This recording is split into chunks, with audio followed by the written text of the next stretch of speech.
Buenas noches, vamos a comenzar. Bienvenidos al tercer encuentro del ciclo de webinarios dedicados a debatir la encrucijada de la salud pública en la nueva normalidad, organizado por el Colegio de Médicos de Santa Fe, primera circunscripción. La modalidad de preguntas es escribiendo en el chat de la sala o también, por el chat, pueden pedir la palabra para hacerla verbalmente. Si alguien tiene algún problema de conectividad, en el chat de la sala también les dejamos el link al canal de YouTube para que puedan ingresar a la transmisión por streaming. Se les solicita, por favor, que para mantener el orden de la sala se aseguren de tener sus micrófonos desactivados. El tema de hoy es redefinición de las redes de servicios en el contexto de pandemia, y la disertación estará a cargo del doctor Mario Rovere, médico pediatra y sanitarista con residencia en salud internacional. Ha sido consultor regional de la Organización Panamericana de la Salud de la OMS, decano organizador de la carrera de Medicina de la Universidad Nacional de La Matanza, director de la Maestría de Salud Pública de la Universidad Nacional de Rosario, coordinador general de la Asociación Latinoamericana de Medicina Social y viceministro de Salud de la Nación. Actualmente dirige la Escuela de Gobierno en Salud de la provincia de Buenos Aires. Buenas noches, doctor Rovere. Gracias por su presencia. Puede comenzar cuando desee.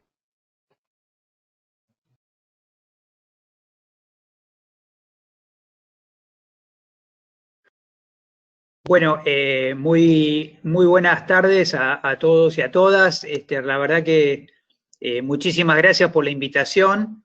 La verdad que un gusto volver a encontrarme con antiguos amigos y nuevos amigos con quienes vamos a estar. Para ver el micrófono, haga clic para ver los ajustes. ¿Cuál es? Por favor, les pido que desactiven sus micrófonos. Estoy escuchando una voz. Disculpe, doctor, la interrupción. No, tranquilo. Creo que está, es un circulito azul que está a la izquierda abajo, ¿no? Que se tacha. Sí, pero no es usted, es una persona que... No, entendí, sí. Bueno, le decía que es un enorme gusto compartir con ustedes estas reflexiones, digamos, que llegan a la provincia de Santa Fe y a otros lugares de Argentina e incluso por fuera de nuestro país, en un contexto que, bueno, ustedes han estado con dos excelentes colegas, compañeros, amigos, como el doctor Zurita, el doctor Borini, así que, digamos, asumo que hay un montón de trabajo ya recorrido y distintos temas planteados, así que yo voy a hacer, primero les voy a contar un poco desde dónde estoy hablando. Yo estoy en este momento, cuando terminamos la gestión del Ministerio de Salud de la Nación, habíamos dejado organizada en Nación una escuela de gobierno que se llamaba Escuela de Gobierno en Salud Ramón Carrillo, que fue inmediatamente desactivada. Digamos, es una de las primeras medidas que tomó el gobierno anterior, digamos, fue desactivar esa escuela que tenía sede en el Instituto Malbrán. Bueno, al comenzar como el mismo equipo de gestión, estamos en este momento en la provincia de Buenos Aires, me encargaron que organice algo similar y se llama Escuela de Gobierno en Salud Floreal Ferrara. Este es el nombre que lleva la Escuela de Gobierno en Salud en la provincia de Buenos Aires. Es una escuela distinta que la que estaba pensada en Nación, fundamentalmente porque además de lo nuevo, que sería una escuela vinculada a gobierno, gestión, liderazgo, es una escuela que tiene a su cargo la gestión académica de las 5.700 residentes de la provincia, de una escuela de enfermería de más de 6.000 alumnos, escuela de tecnicatura, unos bachilleratos con orientación en salud que se crearon justo en la época de Floreal. Así que bueno, estamos un poco en ese desafío.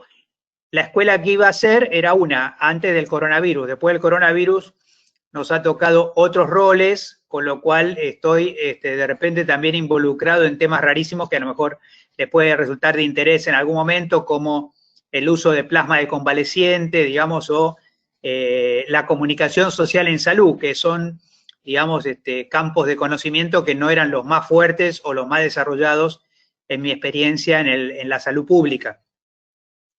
Pero que definitivamente yo diría las nuevas competencias de la salud pública parece claramente que deben incluir competencias comunicacionales en salud, y ustedes se dan cuenta que vivimos en este momento en un clima, digamos, muy especial, donde vivimos al ritmo de la comunicación social y de las formas como se adapta, se acepta, se acata o no se acata las medidas cuarentenarias y otras medidas que están hoy circulando.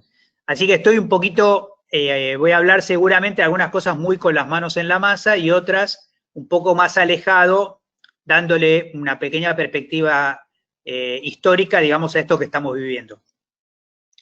Lo primero que voy a mencionar viene del campo de la salud pública. Yo diría que, bueno, por supuesto en la formación en salud pública se estudia la historia de las epidemias, pero se estudiaba como como quien estudia paleontología y la historia de los dinosaurios, digamos.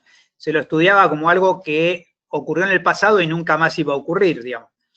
Así que, digamos que podríamos decir, tanto las grandes pestes como, sobre todo, probablemente la más mentada ahora, que es la pandemia de gripe española, mal llamada gripe española, que atacó en los años 1918 y 1919, y que, por cierto, mató mucho más gente que la que está matando en este momento, con el agravante que mató mucho más gente cuando teníamos un cuarto de la población actual. Bueno, esta pandemia, digamos, tuvo una velocidad de circulación imparable, pero la actual, digamos, tiene otros rasgos que sin lugar a dudas son únicos. Podríamos decir que la pandemia de gripe tuvo semejante mortalidad, esa pandemia, pero viajó en barco, digamos. Ahora tenemos pandemias que viajan en avión, incluso ustedes saben que el caso índice en la Argentina llegó en first class, o sea, llegó en business, digamos. Así que podríamos decir que probablemente ninguno de nosotros el 31 de diciembre del 2019 tenía la menor idea del COVID ni del coronavirus, de lo que podía llegar a pasar. Habíamos hablado del SARS, del MERS, como dos coronavirus peligrosos que nunca se extendieron mucho más allá de las fronteras del otro lado del mundo. Y claro, mucha gente cuando escuchó en enero o en febrero que aparecían los primeros indicios, mucha gente pensó que no tenía nada que ver con nosotros. Incluso hubo declaraciones públicas, digamos, del ministro de Salud, digamos, planteando que era algo de lo que no debíamos ocuparnos. Con sinceridad, es absolutamente inútil que hagamos nada que parezca alarde, digamos, pero yo les puedo garantizar que no cuando me enteré de la pandemia, mejor dicho, de la neumonía típica, etcétera, sino el día que me enteré que los chinos cuarentenaron a 40 millones de personas, dije, para decirlo en criollo, estamos en el horno, digamos. Y de eso hace ahora, digamos, 5 meses, y en 5 meses a una velocidad increíble, tenemos infectado el planeta entero. Por supuesto que Occidente, llamémoslo así, recién empezó a poner las barbas en remojo cuando vimos lo que pasó en el norte de Italia, ¿no? O sea que yo creo que a partir de ahí hemos visto las situaciones que hemos estado observando. La gente empieza a asustarse, los medios cumplen un rol fundamental en la transmisión a tiempo real de lo que está pasando país por país, y también las redes sociales. Yo no sé cuántos de ustedes no han escuchado, por ejemplo, una médica argentina transmitiendo desde Italia el drama, digamos, de tener que decidir a qué paciente se le ponía un respirador y a quién no, digamos, y prácticamente, digamos, en un país con los recursos de Italia en general y del norte de Italia en particular, empezar a ver, digamos, una cantidad de muertes pavorosas que llevó en su momento casi al 15% de letalidad, en un contexto, claro, después empezamos a ver que esto tenía mucho que ver también con la con la pirámide de edad, digamos, y pensamos que no, que era un tema de Italia, porque el norte de Italia tiene muchos viejos, o un problema de Japón, porque Japón era otro país que tenía también muchos viejos. Después empezamos a ver el movimiento rápidamente. Europa parece que no había aprendido nada, y vemos que no aprendieron de Italia, y en pocos meses, en pocas semanas, se incendia Francia, España, Gran Bretaña, Alemania, con distintos resultados y distintas capacidades de respuesta. Yo diría que todo esto todavía nos mantenía en cierto grado de incredulidad, digamos, hasta, me parece a mí que si a la clase media argentina le faltaba algo para darse cuenta de que esto iba en serio, faltaba la ciudad de Nueva York. Cuando llegamos al tema de la ciudad de Nueva York, digamos, digamos, si alguien con 2 dedos de frente pensó que a la Argentina no nos iba a tocar, digamos, verdaderamente estaba muy desubicado, digamos, o muy lejos digamos, de aceptar la realidad. Por supuesto que ninguno de nosotros tampoco pronosticó, digamos, que la estrategia de Trump y de Bolsonaro iba a ser la que fue, digamos, y hoy tenemos un escenario verdaderamente que yo diría, no solamente un país que siempre creímos que era un país absolutamente ineficaz, como el caso de Estados Unidos, a pesar de ser el que gasta por habitante más, digamos, incluso que el PBI per cápita de la Argentina, sino ver también destruido el sistema de salud de Brasil o el sistema de salud de Gran Bretaña, que a grandes rasgos considerábamos, digamos, que tenían infraestructura importante en el sector público como para haber hecho otra cosa distinta de la que se hizo. Ahí voy, después de este marco, podríamos decir, me voy acercando quizás un poquito al mundo de lo terrestre y de la cotidianidad de cada uno de ustedes y de cada uno de nosotros, para plantearles un primer dilema, digamos. Para mí el primer dilema, pensando en la red de servicios, porque en muchos casos, en el caso de la provincia de Buenos Aires, ustedes saben, toda la atención primaria en la provincia de Buenos Aires es municipal, quiere decir que tenemos 135 modelos de atención primaria diferentes, pero en muchos casos los municipios, algunos municipios generaron el reflejo, digamos, suicida de mi punto de vista, de cerrar centros de salud y de movilizar profesionales de los centros de salud a los hospitales, digamos. Como si uno dijera, mi estrategia de juego es meter los 11 jugadores en el arco, digamos, para que no nos hagan goles, y esa probablemente es la mejor estrategia para perder por goleada, digamos. La verdad es que yo pongo ahí el primer dilema, digamos, y el primer dilema que pondría a circular es, si uno comprende en profundidad el concepto de atención primaria, la pregunta correcta es ¿qué rol tiene la atención primaria en la cuarentena? O la cuarentena misma es una medida de atención primaria.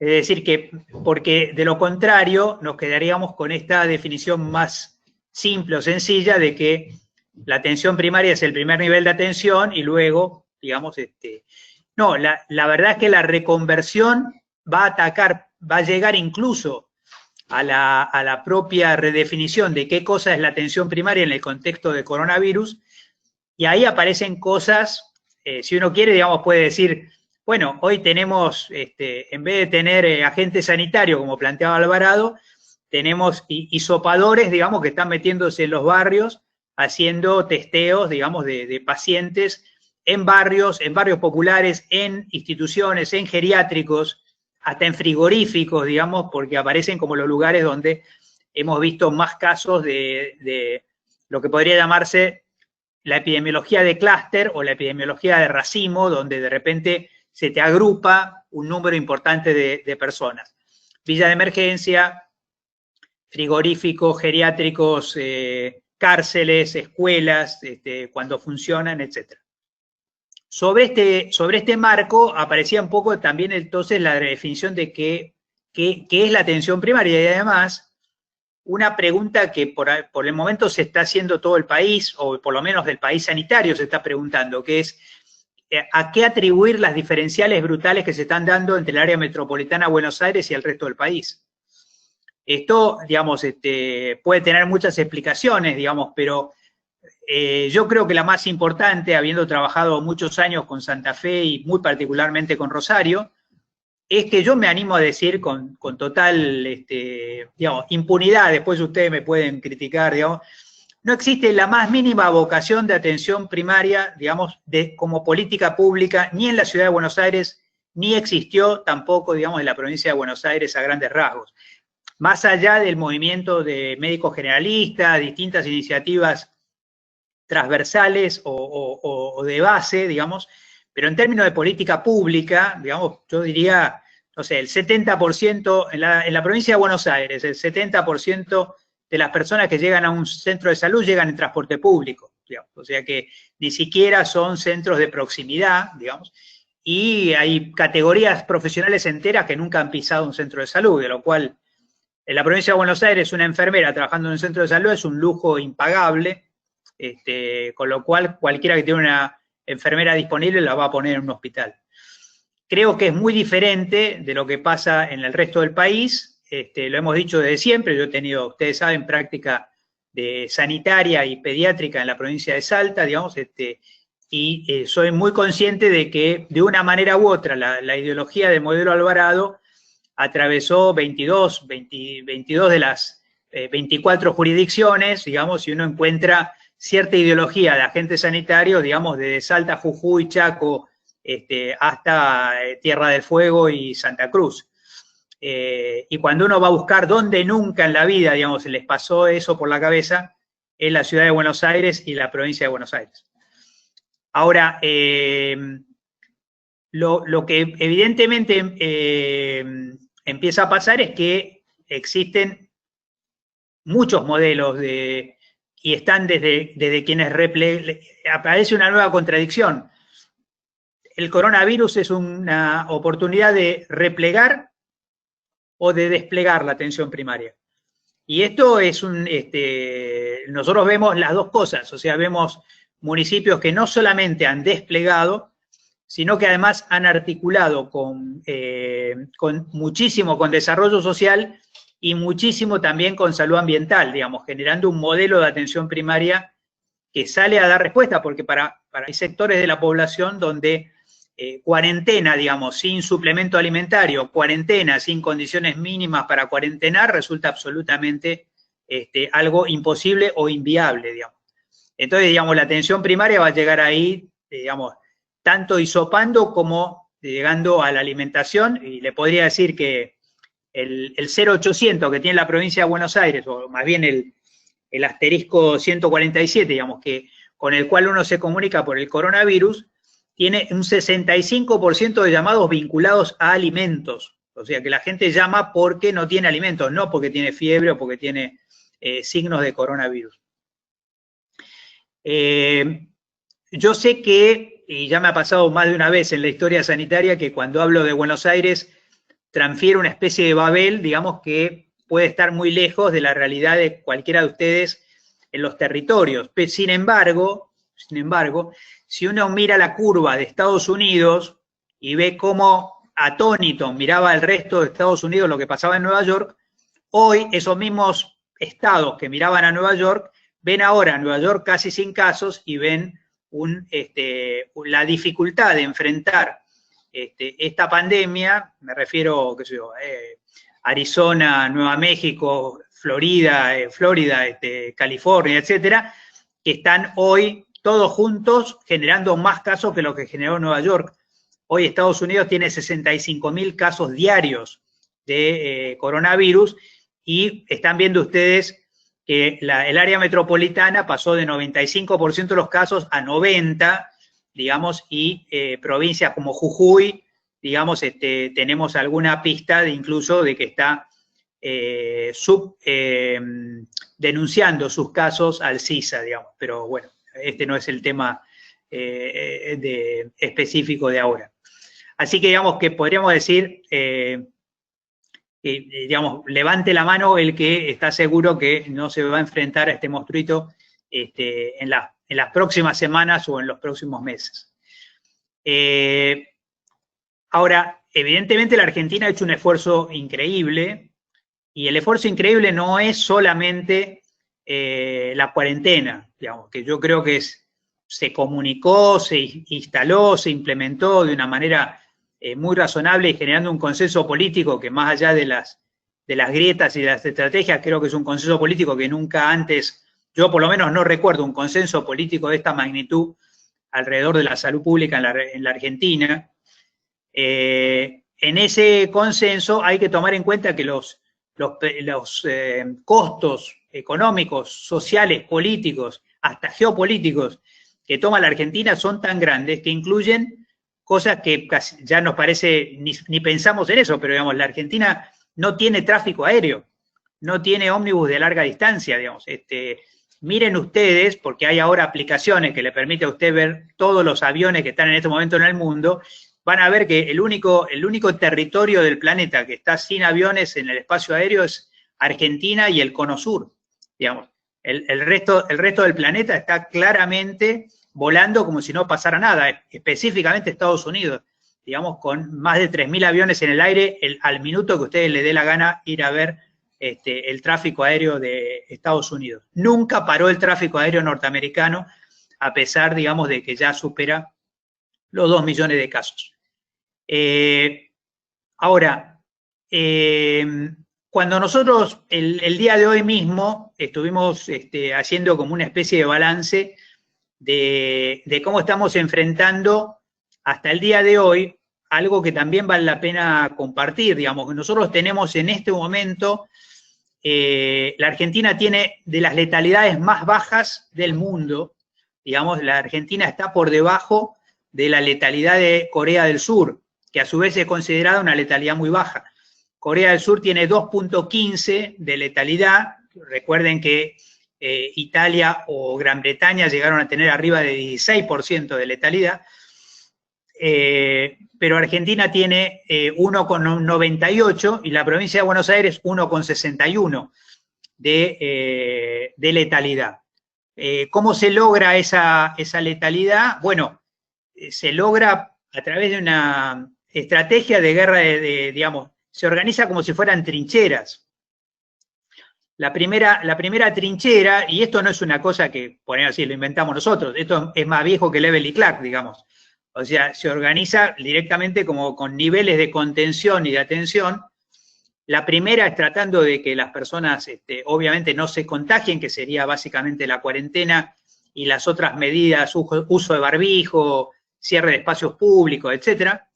Un segundo frente que tiene que ver con el diagnóstico precoz, que tiene que ver con el uso de la detección de contactos y toda la lógica de la detección de zonas de racimo.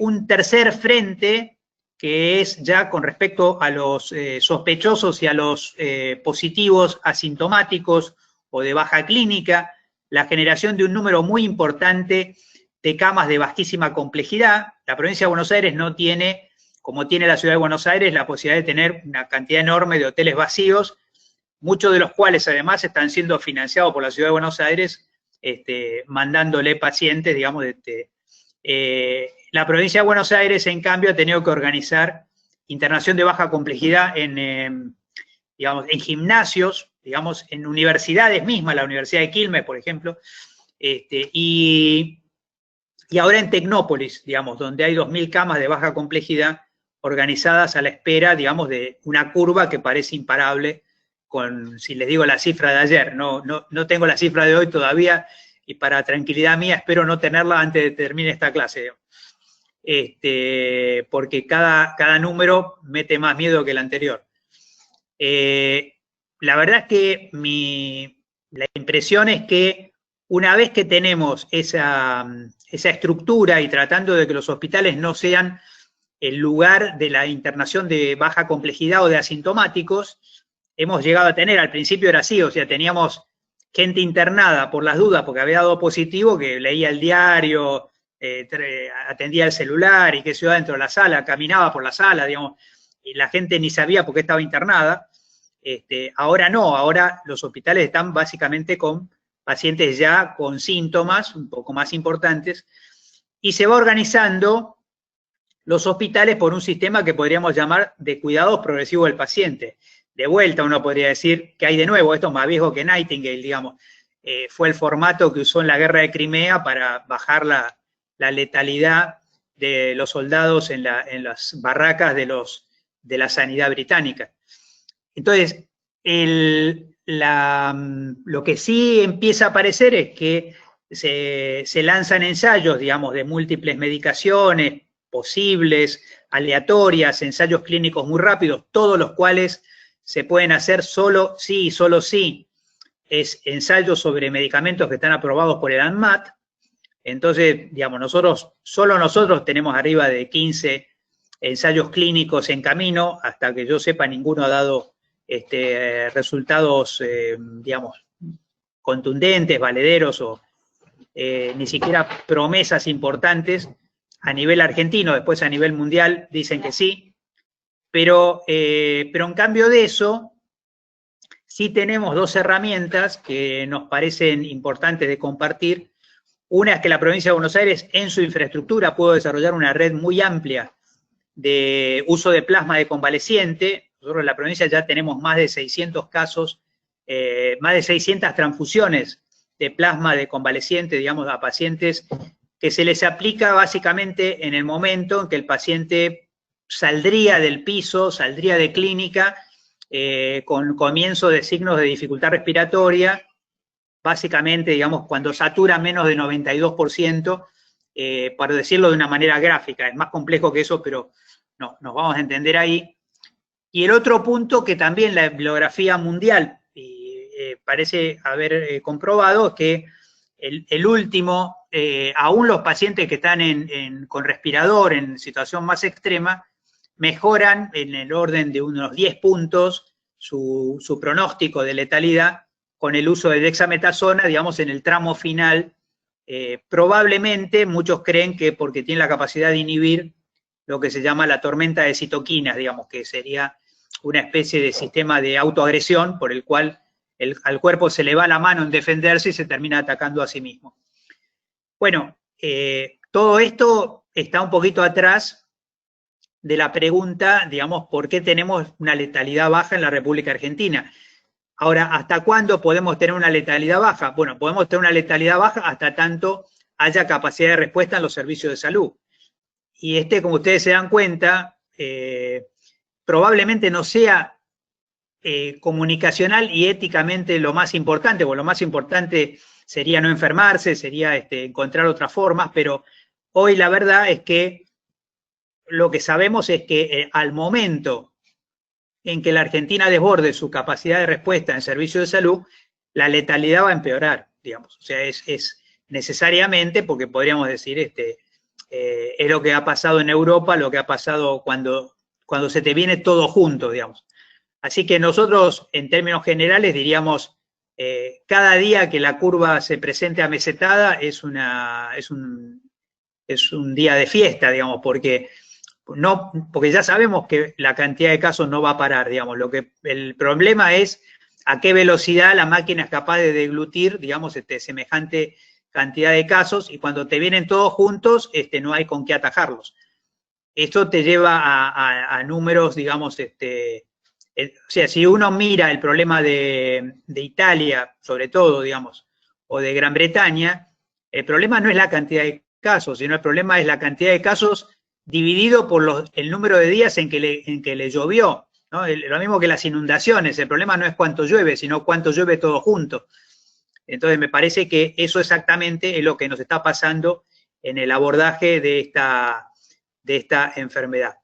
Por supuesto que ustedes saben que hay otro frente casi en las antípodas del frente que estamos mencionando.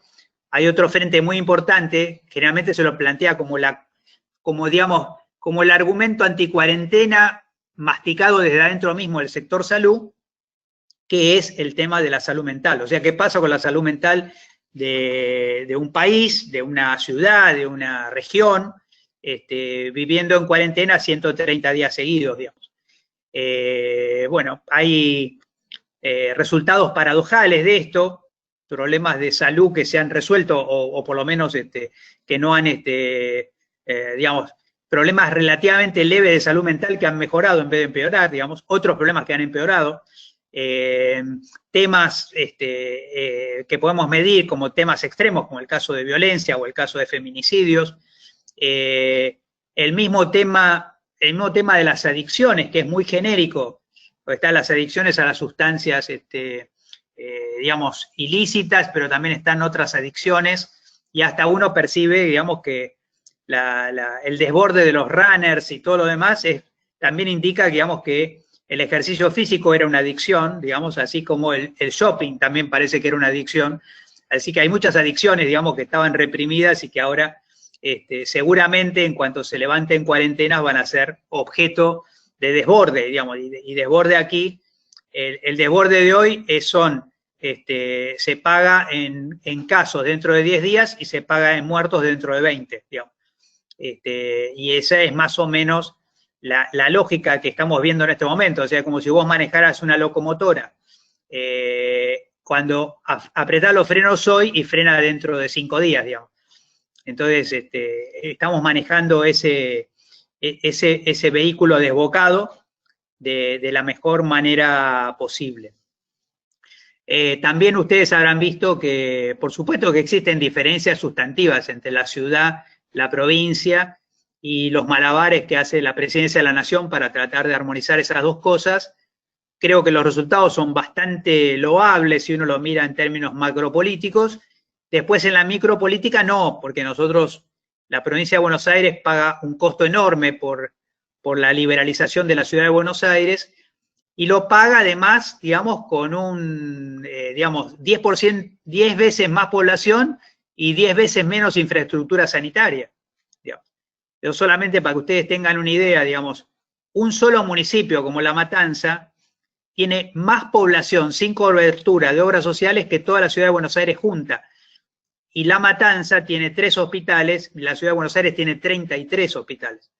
Así, digamos que definitivamente lo que puede hacer la Cava respecto a sus medidas sanitarias, pueden jugar con fuego, hacer malabares en los semáforos, digamos, porque tienen recursos sanitarios a lo pavote, digamos, después está mal organizado, bueno, hay 70 cosas más y además una pobrísima atención primaria que la han desfuncionalizado en estos días. Yo sé que no debería extenderme mucho más y voy a tomar un punto que me parece también interesante para completar un poco digamos, el panorama que me parece que podríamos estar compartiendo en este tema, que es entre la salud mental, digamos, y el coronavirus hay muchas cosas en el medio. Y voy a plantear fundamentalmente unos números, que son números italianos, pero que vale la pena porque probablemente esté pasando lo mismo en nuestro país y no estamos en este momento con sistemas de alerta suficientemente activados. Los italianos mostraron una dramática sobremortalidad. La sobremortalidad sería febrero, marzo, abril de este año comparado con febrero, marzo, abril del año pasado. Bueno, por supuesto que no hubo ninguna sorpresa en que hubo una brutal sobremortalidad. Pero ¿cuál fue lo que sí fue una sorpresa? Fue que la mitad de esa sobremortalidad no era por coronavirus. Y esto sí que es una llamada de atención enorme para los sistemas de salud, porque en este momento hemos desarrollado una especie de monotema. Hemos convencido a la sociedad de que el único problema de salud que existe es el coronavirus. Es cierto que han bajado las infecciones respiratorias de todo tipo, ha bajado la bronquiolitis en los niños, ha bajado las otras síndromes gripales, ha bajado otras enfermedades virósicas respiratorias, pero obviamente sería pensamiento mágico pensar que ha bajado las complicaciones de diabetes, que han bajado los problemas coronarios, los problemas de hipertensión, los problemas cardiovasculares, los problemas renales, digamos. Incluso ha bajado la cantidad de trasplantes, con lo cual sabemos que hay una serie de fenómenos históricos. Y es más, nosotros tenemos hospitales que podríamos decir, hospitales que están medio llenos y medio vacíos. O sea, están medio llenos de coronavirus y están medio vacíos porque los otros servicios no va nadie. O sea, que la gente ha abandonado los servicios de salud, incluso los centros de salud, por temor a ir a un centro de salud donde probablemente llegás con un problema y te llevas otro. Así que, digamos, es todo un desafío también pensar, y especialmente aquellas provincias que tienen, podríamos decir así, un apego directo de los servicios de salud, de los profesionales de salud con sus pacientes, probablemente han podido reparar esto. Pero en provincias de semejante magnitud y tamaño, donde la propia atención primaria solo atiende por demanda, si la gente no va a los centros de salud, no va. O sea, no va significa que no se atiende y significa que asumimos que si no va no le pasa nada. Pero después sí le pasa.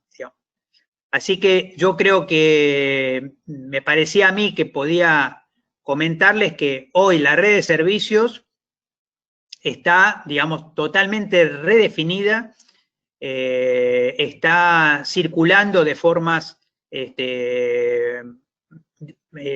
para los hospitales provinciales bastante organizado, a partir del momento en que vos tenés el diagnóstico y que empezás a tener una situación de agravamiento, pero la red de servicios definitivamente es casi irreconocible respecto a la historia misma de la provincia de Buenos Aires, que estoy justamente compartiendo, y esto es una experiencia gigantesca. Yo he tenido oportunidad de propiciar un encuentro que tuvimos en su momento entre el viceministro, que es Nicolás Crepla, con Leo Caruana de Rosario. Estuvimos discutiendo eso, digamos, y el propio intendente de Rosario preguntaba, digamos, bueno, ¿y cuál es el número de seguridad? Digamos, yo decía, no hay número de seguridad. Digamos, la respuesta correcta es cuántos fósforos hacen falta para desencadenar un incendio, digamos.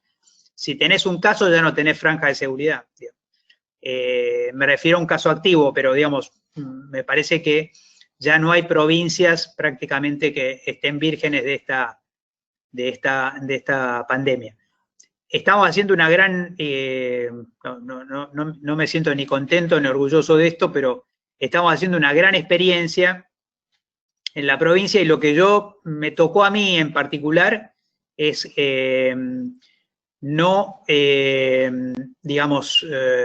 desarrollar una escuela que, en vez de parar, porque como el sistema educativo en general ha parado, porque parece que no está en área prioritaria, nosotros nos pusimos el sombrero del Ministerio de Salud, trabajamos todos los días, digamos, a full, hemos desarrollado todas las herramientas que hemos encontrado, Webex, Zoom, lo que fuera, y tenemos hoy cursos con directores de hospitales, cursos de escuela abierta de arriba de 2.000 alumnos, digamos, estamos llegando a donde podemos, con capacitación, con página web, con canal de YouTube, digamos, para que los materiales puedan ser reciclados.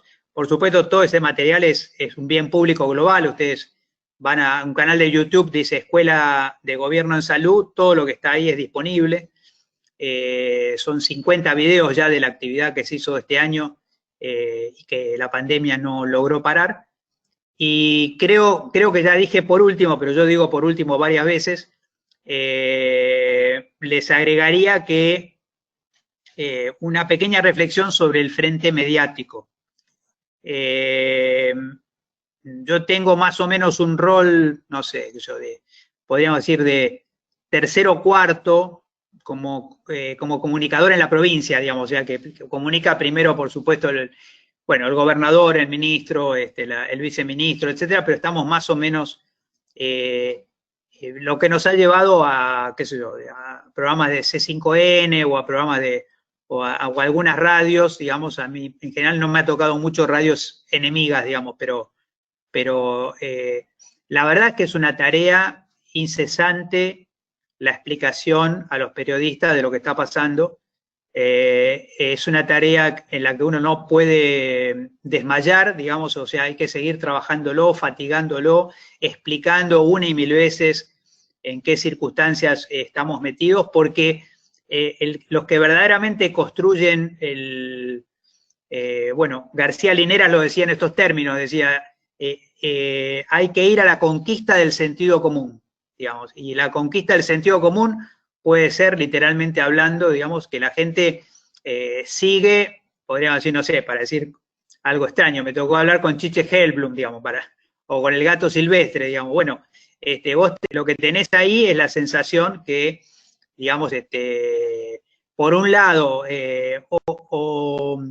o se van de escépticos o se van de sobremilitantes, digamos, y en cualquier caso te hacen decir lo que vos no querías decir, digamos, pero me parece que es una tarea fundamental que casi habría que desarrollarlo más en la profesión, en nuestras profesiones de salud, la capacidad de comunicar, creo que ahí uno se da cuenta que también se puede hacer daño en el uso del micrófono, se puede hacer iatrogenia en el uso del micrófono, y créanme que analizar, digamos, hay algunos colegas que ya son comunicadores sociales, hay otros que verdaderamente uno cruza los dedos esperando que no los llamen, digamos, porque me parece que pasa a ser una tarea fundamental. Yo creo que nunca, o no recuerdo a grandes rasgos, que los médicos hayamos tenido semejante cantidad de horas, digamos,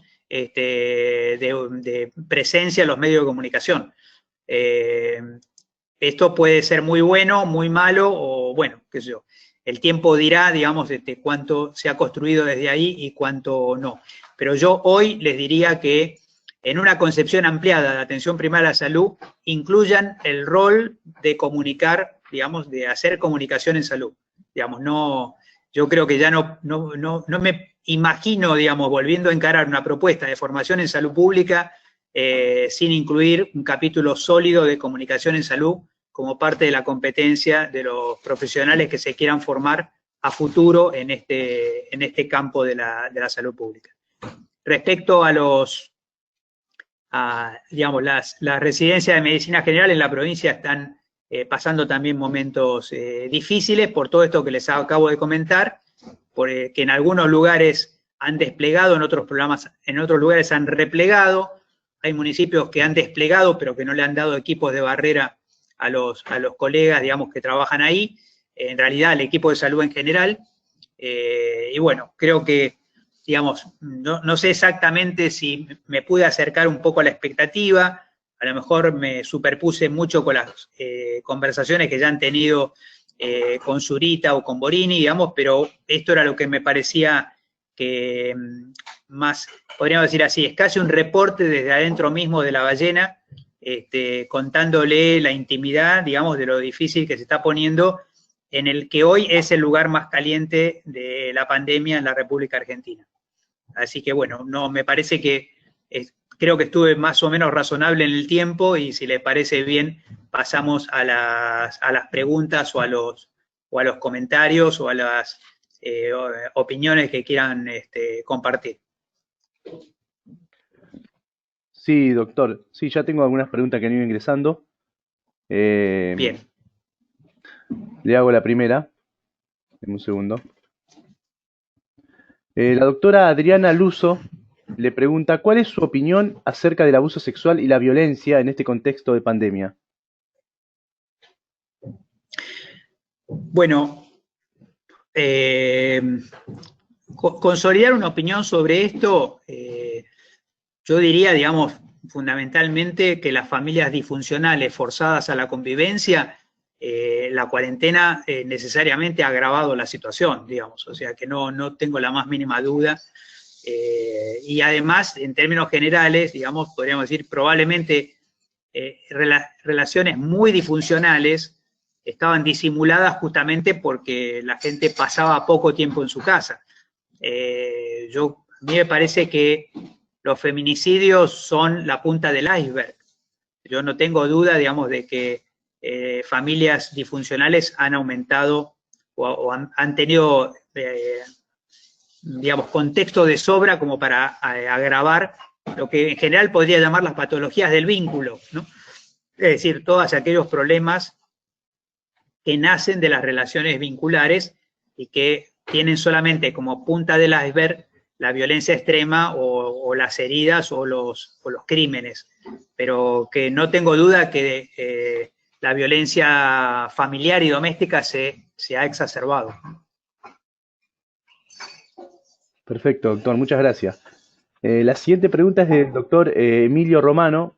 Él le pregunta qué información hay acerca de la fabricación del kit de diagnóstico, bueno, de que el kit llegue a todo el país.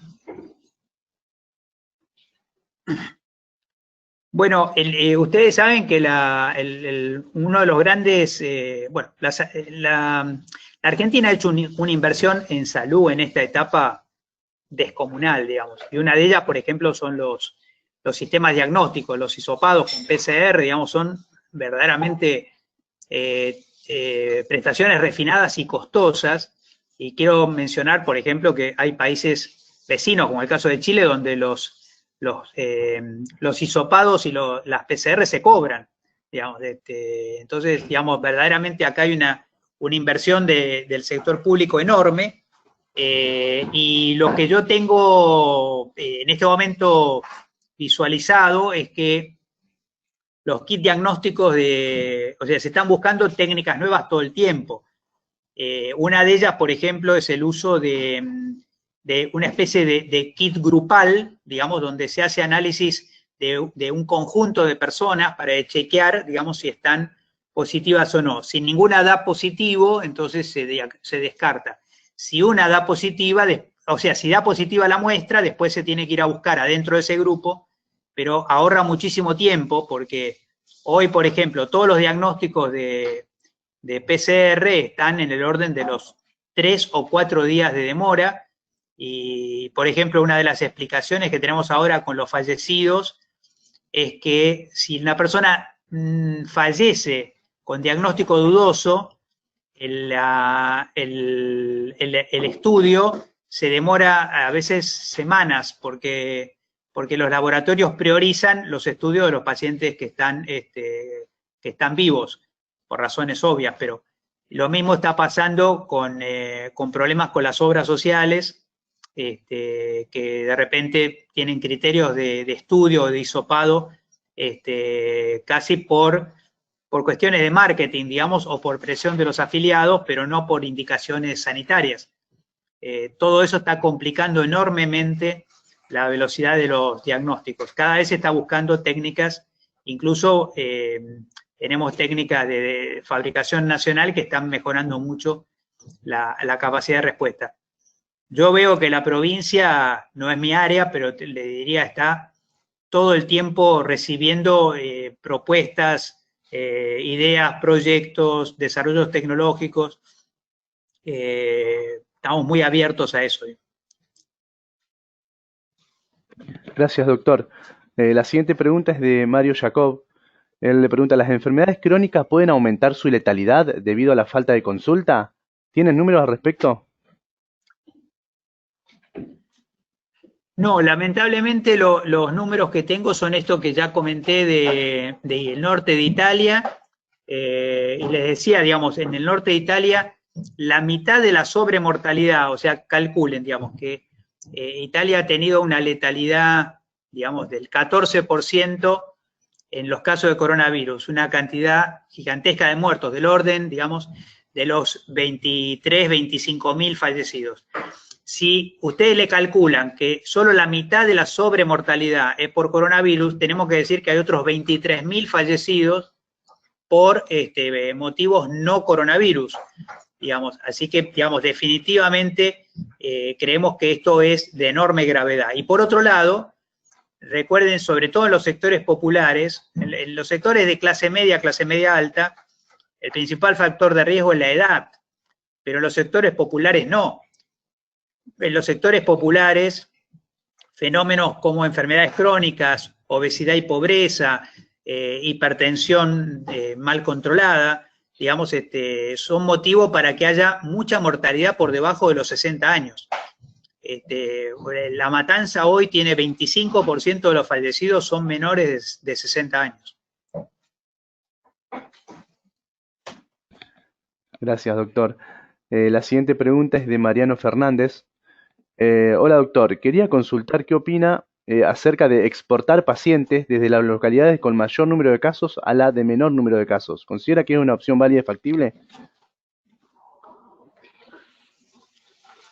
A ver, yo definitivamente, digamos, estoy 100% en contra de la idea de exportar, digamos, en principio, el concepto me parece, yo lo que creo es que una provincia, digamos, asumamos que esta dimensión provincial de la salud, que una provincia tiene una red de servicios, y una red de servicios puede significar que los pacientes fluyan en distintas direcciones.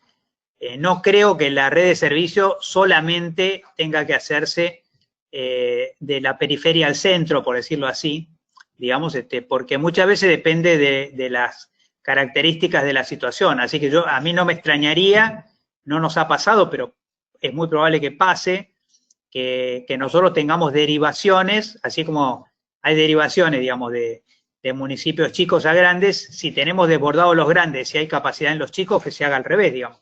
Esto me parece que forma parte de la lógica de la red de servicios, pero no aceptaría el concepto de exportación de pacientes, digamos. Sí que creo que yo creo que el coronavirus es una especie de resaltador que vino a mostrarnos los defectos incluso de la ocupación del territorio en la República Argentina. O sea, es absolutamente absurdo que nosotros tengamos 40% de la población argentina en un pañuelito, digamos, y el 60% restante, digamos, distribuido en un territorio gigantesco.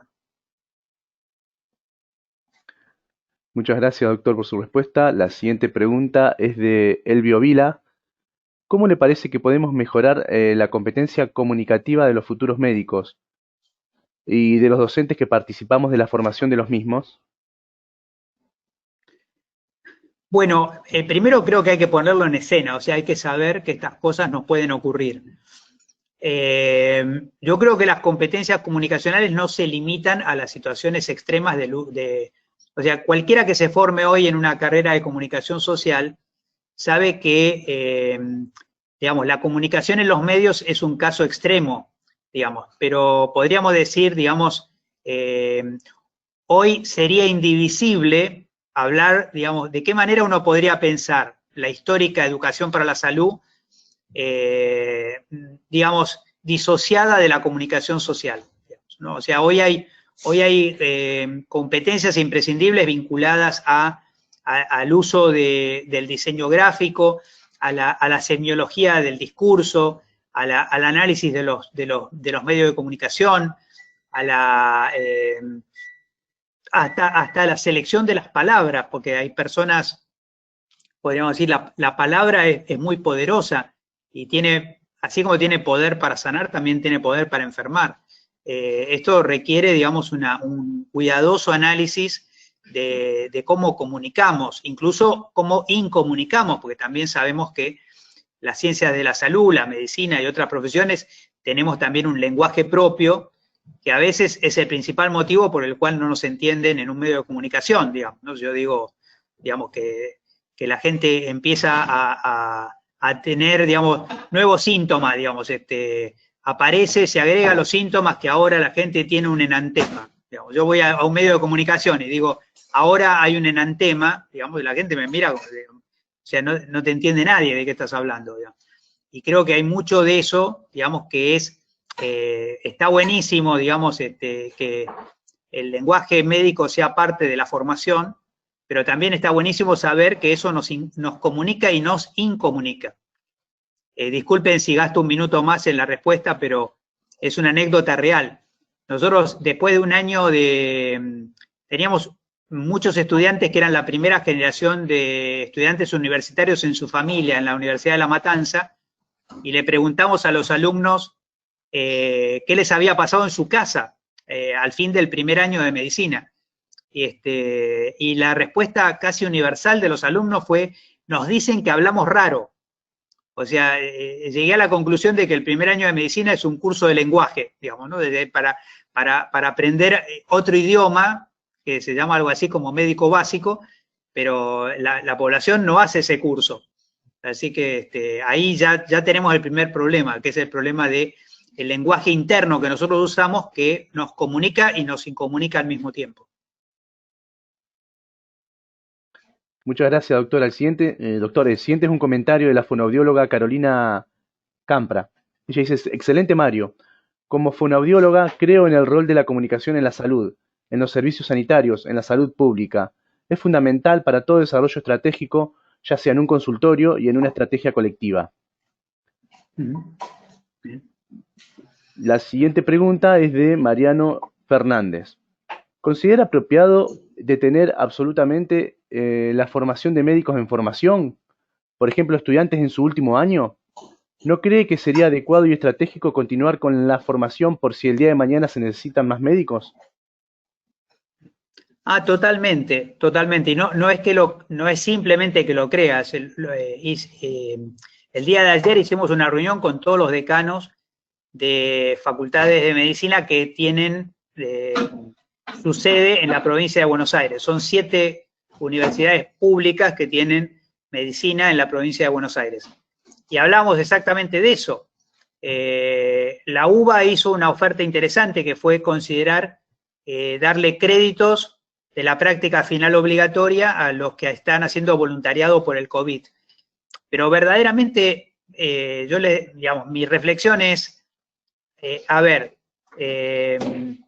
como si yo te dijera, estás estudiando geología, erupciona un volcán, pero no vas a salir de tu casa por las dudas porque es peligroso, digamos. Mira, si estás estudiando geología, digamos, anda lo más cerca que puedas para entender lo que está pasando. Entonces, o sea, estoy estudiando para bombero, pero no voy a salir por la duda porque hay mucho fuego, digamos. Yo entiendo que hay que tomar precauciones extraordinarias, pero lo hemos dicho incluso también en un congreso de educación médica de Perú, digamos, es una sobreprotección que infantiliza a los estudiantes de medicina tenerlos en este momento por fuera de donde la acción está ocurriendo. Dije de medicina porque me preguntaron de medicina, creo, pero de las carreras de salud en general. Perfecto, doctor, muchas gracias. Krasel, no sé el nombre completo porque solamente me aparece así en el entorno, pregunta también con respecto al kit, tal vez ya la haya respondido en la respuesta anterior. Consulta, del kit de diagnóstico rápido que anunciaron hace unos meses, ¿hay alguna novedad? Bueno, a ver, si yo vuelvo al tema de quizá no sea el mejor experto para contestarle estas cosas, pero hay dos herramientas que llevan nombres parecidos y después terminan siendo bien distintos. Uno es el tema, digamos, de las herramientas diagnósticas. La otra son los kits que sirven para evaluar, digamos, las personas que ya han pasado por la enfermedad, algunos de los cuales incluso podrían no saberlo. Ustedes saben que hay una ciudad en Italia que se llama Bo, muy pequeña, de 3.000 habitantes, que se estudió entera, se la estudió toda, digamos, y se descubrió que por cada 6 casos de coronavirus sintomáticos, había 4 asintomáticos. Así que digamos que ustedes, no sé si recuerdan que se empezaron con los kits de serológicos en la estación de Constitución y en la estación de Retiro, digamos, y en la primera vez dio bajísimo, digamos. Ahora la ciudad de Buenos Aires está encontrando zonas con 40% de positividad. Doctor, la siguiente pregunta es de la doctora María Pistelli. ¿Qué expectativa tiene con la vacuna? ¿Sabe cuál es el grupo más avanzado? La verdad que yo creo que nosotros, esta enfermedad, hay cosas que no entendemos.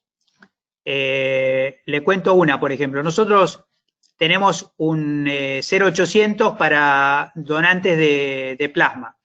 Vienen personas, el 40% que tienen PCR positiva, o sea, han tenido la enfermedad, tienen titulación de anticuerpos 0. 0, o sea, digamos, no baja, digamos, 0.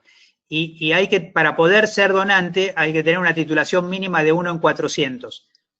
Hay pacientes de 1 en 3200, pero hay pacientes que tienen 1 en 50. Pero la duda que nosotros tenemos es, dio positivo y después tiene 0, y si tiene 0 de titulación, no puede ser que le dé de vuelta, digamos. Entonces, la carga, la idea de que la enfermedad deja inmunidad es el principio sobre el cual se sustenta la vacuna, con lo cual, digamos, en este momento tendríamos que estudiar fuertemente por qué hay efectos paradójicos.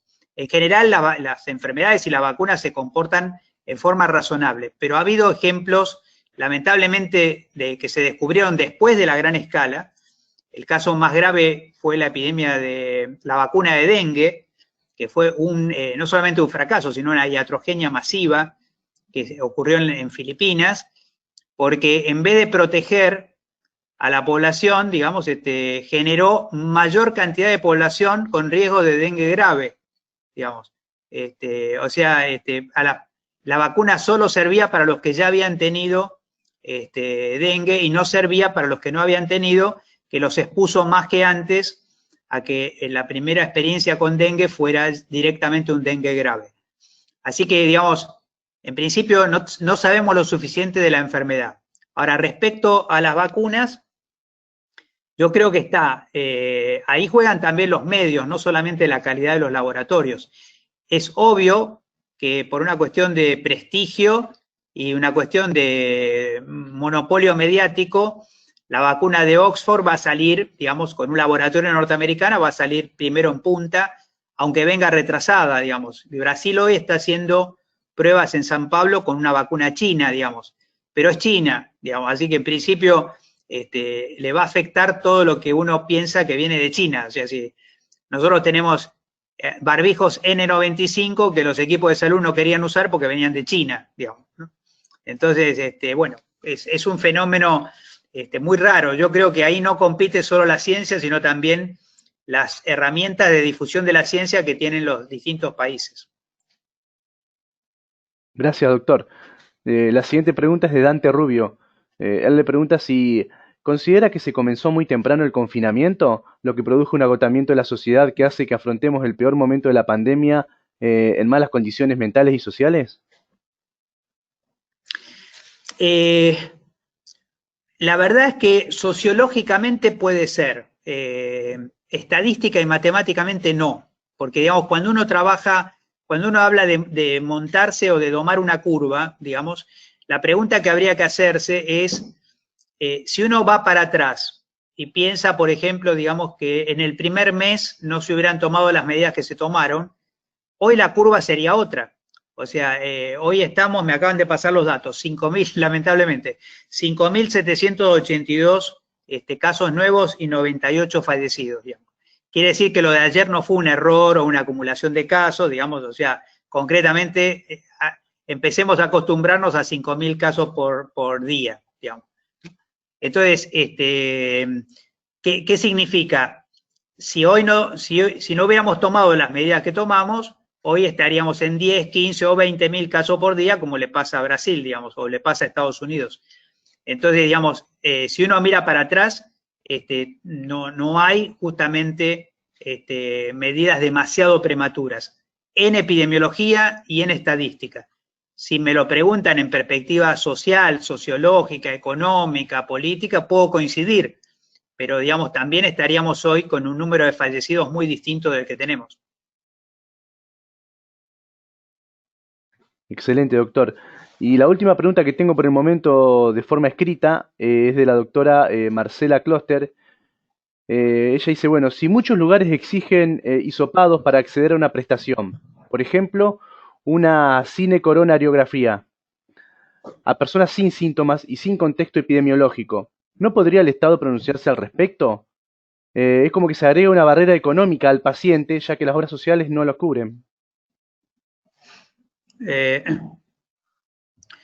La verdad es que yo me sorprendo mucho.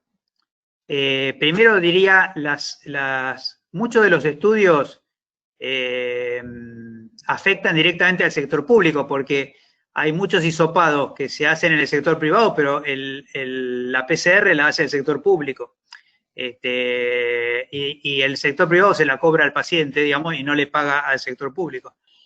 La verdad de la cosa es que los hisopados innecesarios son hoy uno de los principales problemas para el retraso. Ustedes imagínense que hemos tenido que crear un canal especial porque la ventana de oportunidad del uso de plasma está más o menos en 48 horas. O sea, el paciente empezó a desaturar, hay que hacerlo en ese momento, pero tiene que tener una PCR positiva. Resulta que la PCR tarda 4 o 5 días, digamos, y se pierde la oportunidad de la aplicación correcta en el momento correcto. Así que tuvimos que crear un canal especial para las PCR de este grupo, porque la cola de espera se iba creciendo y se iba exacerbando. Y en muchos casos para hacer estudios absolutamente inútiles, o sea, estudios y esto que ustedes expresan tiene esta dimensión. Pero la otra dimensión que también quiero tomar en cuenta es que el sector salud, digamos, razonable en muchos aspectos, ha tomado medidas que son medidas que tienen más sentido para proteger a los trabajadores de salud que para proteger a los pacientes. En algunos casos es razonable, digamos, pero les cuento una que a mí particularmente me produce mucho enojo, digamos. Ustedes saben que aunque un paciente sobreviva, si sobrevive después de 15 días de intubado, va a tener secuelas. Justamente había una colega fonoaudióloga, digamos, y hoy hay fonoaudiólogos que trabajan de la rehabilitación de pacientes que han estado intubados por largo tiempo. Y resulta que descubrimos que una de las indicaciones que tiene la Sociedad Argentina de Terapistas es que se intuban a los pacientes para reducir los aerosoles. Es decir, que no es la situación clínica, o sea, pacientes que podrían estar con presión positiva de oxígeno, se los intuba porque, digamos, porque emiten menos aerosoles intubados que con oxígeno a presión positiva, digamos. Nosotros tenemos que revisar estas cosas, digamos, porque a un paciente, digamos, se ha creado el mito de que entrar a un respirador es como en un bote salvavidas, digamos. Los respiradores producen también iatrogenia, digamos. Así que yo diría, un respirador tiene que ser sí o sí un recurso de última instancia y tenemos que comprobar que es imprescindible. Perfecto, doctor. Aquí Alba dice que le gustó mucho, muy buena su respuesta sobre la cuarentena. Han ingresado 2 preguntas más. Una es del doctor Emilio Romano. ¿En qué puede afectar o afectó? ¿En qué puede afectar o efecto? Un segundo que está mal redactada. ¿En qué puede afectar o efecto ha podido observar? O efecto ha podido observar en los médicos frente al aislamiento y la pandemia. Yo creo que ha habido distintas etapas, digamos. Me parece que ha habido una primera etapa de pánico porque los médicos también leemos los diarios, digamos. Entonces, se pensó que esta enfermedad era un supervirus en donde incluso todos los equipos de barrera eran inútiles. Nosotros hemos desarrollado capacitaciones, y me cuesta decirlo así, pero hemos hecho capacitaciones para enseñarle a la gente lo que ya sabía hacer, pero simplemente había perdido la confianza en que eso funcionaba. Me refiero, digamos, a formar enfermeras en uso de equipo de barrera, digamos, podríamos decir, no hay enfermera que se gradúe sin saber eso, pero después resulta que no se confiaba en eso, que se cometían errores, mucho más al desvestirse que al vestirse, y la capacitación sirvió para eso, para recuperar la confianza. Nosotros empezamos en la provincia con casi el 20% de los casos era personal de salud. Digamos, este número hoy está abajo de 8, digamos, y me parece que los equipos de salud en general, digo esto porque no somos solamente los médicos, digamos, también se nota mucho en enfermería, se nota mucho en las otras profesiones.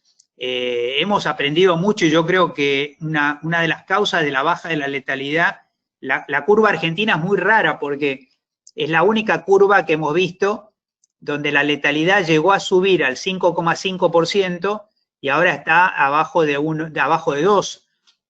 Una de las explicaciones es por la madurez de los equipos de salud, digamos que pasamos del pánico a la sobreprotección, de la sobreprotección a empezar a desarrollar competencias, y que yo creo que en este momento tenemos equipos de salud altísimamente calificados para el manejo. Por supuesto también gente agotada, gente cansada, burnout, digamos, pero la verdad es que yo a grandes rasgos le diría, el equipo de salud se ha puesto el tema al hombro, y también quiero agregar ahí el tema de los residentes, digamos, que han cumplido un rol. Ustedes saben que en la Argentina hemos extendido por 4 meses las residencias médicas en todo el país, y que yo sepa, por lo menos en la provincia de Buenos Aires, no ha habido una sola demanda, una sola deserción, digamos, todos los residentes, 5.700 residentes, se quedaron al pie del cañón,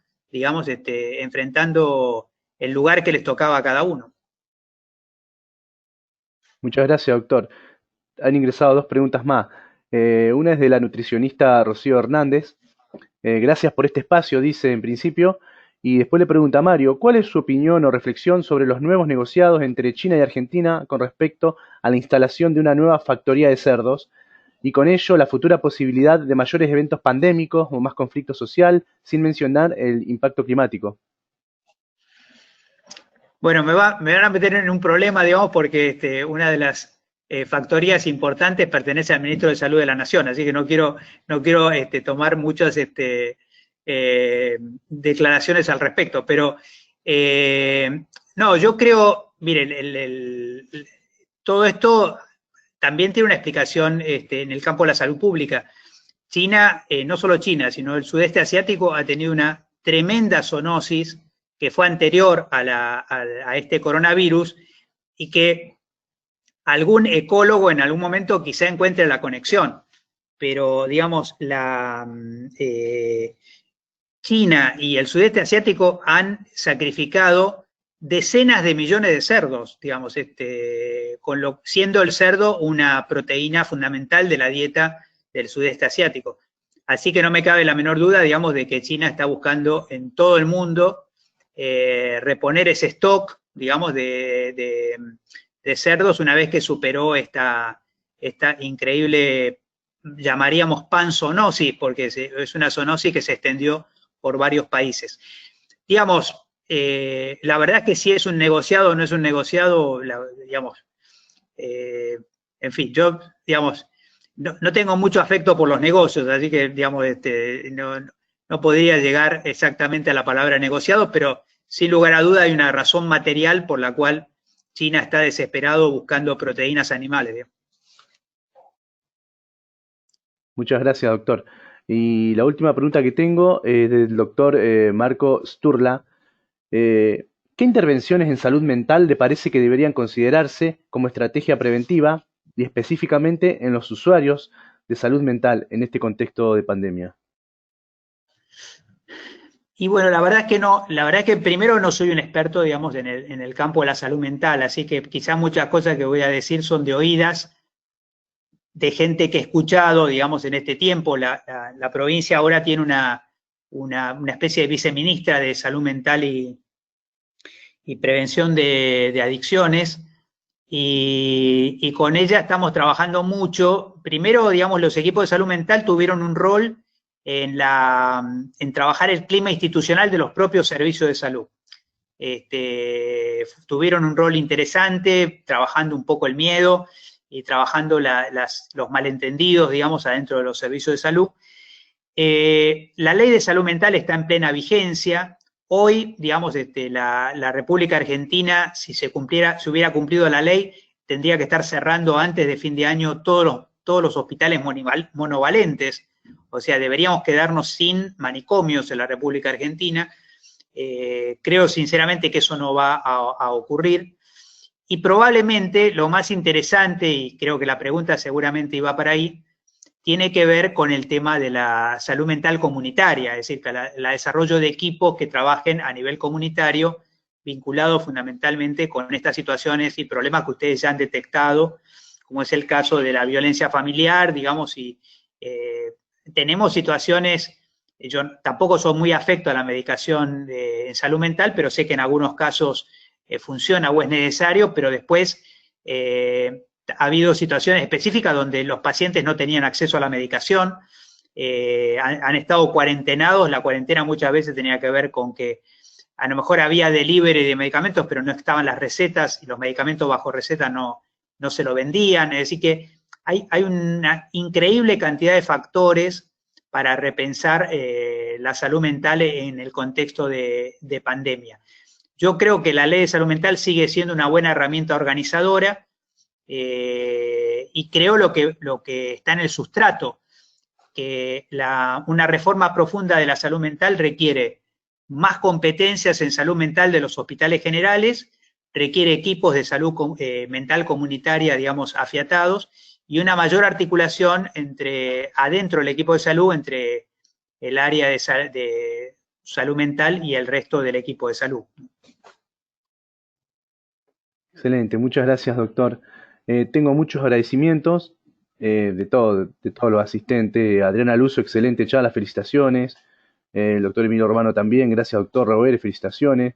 El doctor Arturo Serrano, doctor Robert, excelente disertación, muy meridiana y clara y con un alto valor académico. Ahí justo me ingresó, a ver si es un comentario o una pregunta. Sí, ahí me ingresó una pregunta de César Pauloni. Si bien lo mencionó, quisiera saber su visión sobre el sistema y subsistemas de salud que nos dejará la pospandemia, principalmente en la situación de demanda insatisfecha que ya tenía la oferta del subsector público y que entiendo dejará exponencialmente acrecentada, y un sistema estresado que a mi entender tendrá poco poder de agenda. Bueno, digamos, yo no tengo muy claro lo que está pasando en todo el país al mismo tiempo, porque quizás me enfrasqué mucho en una provincia específica. Hoy el sector público de la provincia está, digamos, definitivamente con muchísima más infraestructura que la que tenía, digamos, hace apenas 5 meses atrás. O sea, la provincia estaba literalmente destruida en salud pública. Poner de pie esa infraestructura es una tarea tremenda. Son 80 hospitales que tiene la provincia de Buenos Aires en todo el territorio. Me parece que los municipios han hecho también un esfuerzo importante, y lo que es real es que lo que nosotros más bien vemos es el colapso del sector privado. Digamos, literalmente hablando, hay sector privado que se ha sustentado con créditos a tasa cero como única manera de que le cierre las cuentas, y se lo ha visto también como una inversión sanitaria, digamos, porque en muchos casos, digamos, prácticamente la mitad de las camas de terapia que tenía la provincia eran privadas, digamos, pero las clínicas que no han entrado en este contrato, en muchos casos han cerrado. Y bueno, y la otra situación es la situación de las obras sociales también, digamos que puedo poner el caso de plasma. Yo creo que una de las grandes resistencias a la aceptación del plasma como una terapéutica formal es que las obras sociales no quieren pagar el costo, digamos. Así que nosotros tenemos concretamente, tenemos plasma para el sector público y no tenemos plasma para el sector privado, digamos, porque no lo está cubriendo la seguridad social. Muchísimas gracias, doctor. No tengo más preguntas, pero sí tengo muchísimos agradecimientos de todos los presentes. Felicitaciones, gracias. Excelente, muy clara su disertación. Nosotros no tenemos más que agradecerles en nombre del CEMBI y del Colegio de Médicos de Santa Fe toda su predisposición a compartir su experiencia y su conocimiento con nosotros. No sé si usted quiere hacer alguna consideración final o algo, o decir algo más. No, a ver, agradecerles nuevamente la oportunidad, digamos, decía, de encontrarme con viejos amigos, digamos, y con nuevos compañeros de ruta que estamos enfrentando una situación, digamos, si todo va bien, digamos, siempre me pongo a pensar cómo será el año que viene, que contemos qué nos pasó este año, digamos, o sea que casi tengo una tentación de decir, guarden los diarios de este año porque se van a cotizar después en el mercado, digamos. Yo creo que estamos viviendo un año increíble, que no terminamos de caer en cuenta, digamos, y bueno, ustedes lo han puesto en el nombre de este ciclo, digamos, No vamos a volver a la normalidad que conocíamos, pero sí vamos a una nueva normalidad que hay que estar pensándola y fundándola ahora mismo. Así que probablemente esta forma misma de comunicarnos es una forma que quizá no sea efímera, sino que de repente termina siendo las nuevas formas de reunión. Creo que conversábamos justo un ratito antes sobre cómo se va a hacer el Congreso de médicos rurales o de médicos generalistas este año, digamos.